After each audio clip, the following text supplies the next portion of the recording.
The end of the Texas legislative session has caused quite a political stir as Governor Greg Abbott vetoed Senate Bill 3, which was a proposed ban on THC products. It all happened just before the midnight deadline. Now, he is also calling on lawmakers to come back for a special session next month, all to deal with this issue and others. So here to talk with us about what led to this and now what's next is Eye on Politics reporter Jack Fink. So Jack, first of all, break it down for us. What do you make of all these last minute moves?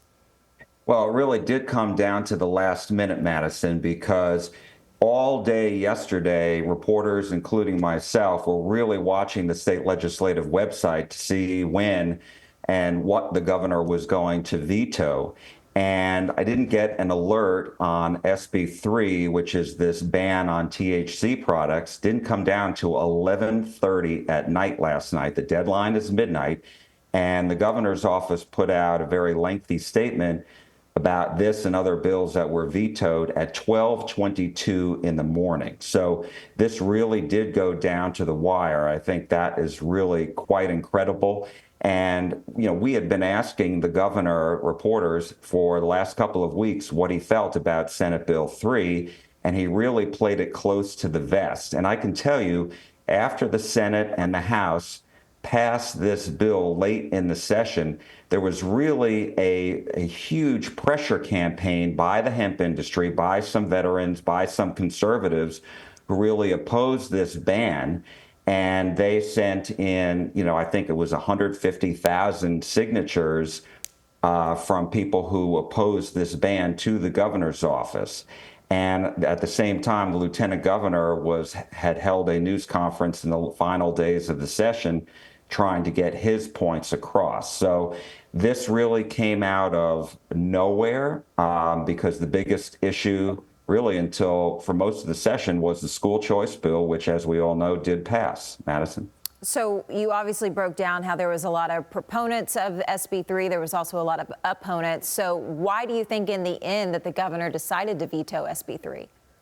Well, the governor listed a whole bunch of reasons in a 4-page statement about this bill and why he vetoed it. But really, it came down to the legal issues for the governor. He said that there were a lot of good points on this bill, certainly had a lot of good intentions on this bill. Law enforcement supported it.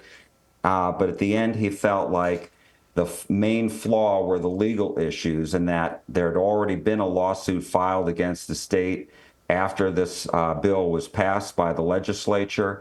And he felt like this was going to end up in the courts and the state would not be able to enforce this ban. He cited the state of Arkansas, which passed a very similar ban, but it's been stuck in the courts, and so it has not been able to be enforced.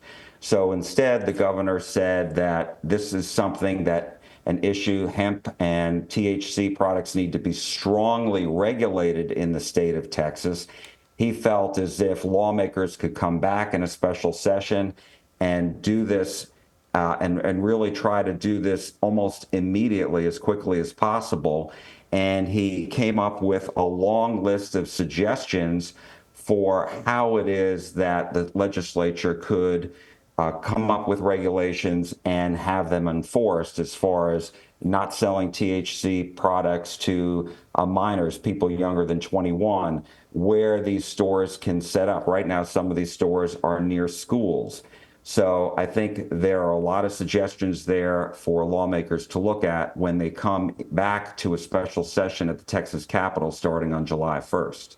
So you mentioned a lot about Governor Abbott's legality and the concerns regarding how it would legally be enforced and if it would even be able to be legally enforced.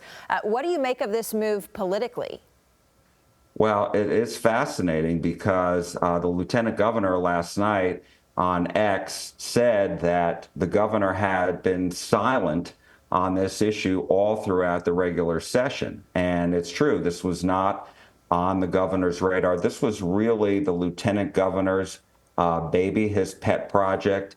He felt very strongly about this. It was one of his top priorities. That's why it's a low bill number, Senate Bill 3. And so I know that the lieutenant governor had said all session that he has met weekly with the governor. The governor cited that as well on why they had a very productive session. And the lieutenant governor in the final day said he would speak to the governor. He would trust the governor on this, and he would speak to the governor not only once, but sometimes more than once a day. And so I feel like the lieutenant governor, based on what he said, was very surprised by this. And it'll be interesting to see what he has to say coming up when he holds a news conference at some point. Madison. Well, we know there will be a lot of moving parts between now and then that you'll be digging into and tapping into your sources for. So, Jack, thank you for your insight. And as always, for the latest on this topic and any other political topics, you can head to our website, cbsnewstexas.com, and click on Eye on Politics.